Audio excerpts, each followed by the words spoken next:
today's exercise, we will be exploring still life poetry. Still life is a compilation of inanimated objects that you put together and you construct a world of its own. So what you are going to do is go gather 5, 10, or more objects from around your house, different shapes, different colors, different sizes.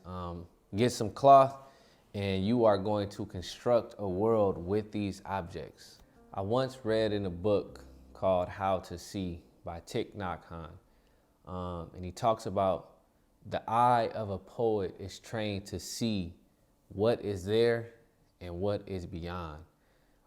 He gave an example by saying, when you look in a garden and you see a rose, a poet don't just see a rose, a poet sees a cloud.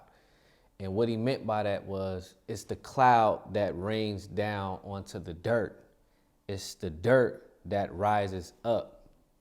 And it's the sun that gives life to this thing that we now know as a rose. So if it wasn't for the cloud, the dirt, the worms, the sun, and the hands of the gardener, there would be no rose. And how all of those things are the elements which make the thing.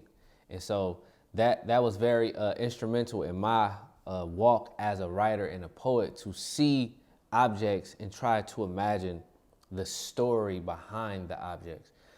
So what you are going to do is, once you've gathered your objects and constructed a world with your objects, I want you to just take some time to reflect on what it is that you have in front of you. What is the object?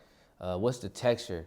What's the smell? What's the color? What's the shape? And then reflect on, how do these objects communicate to each other in this world that you created?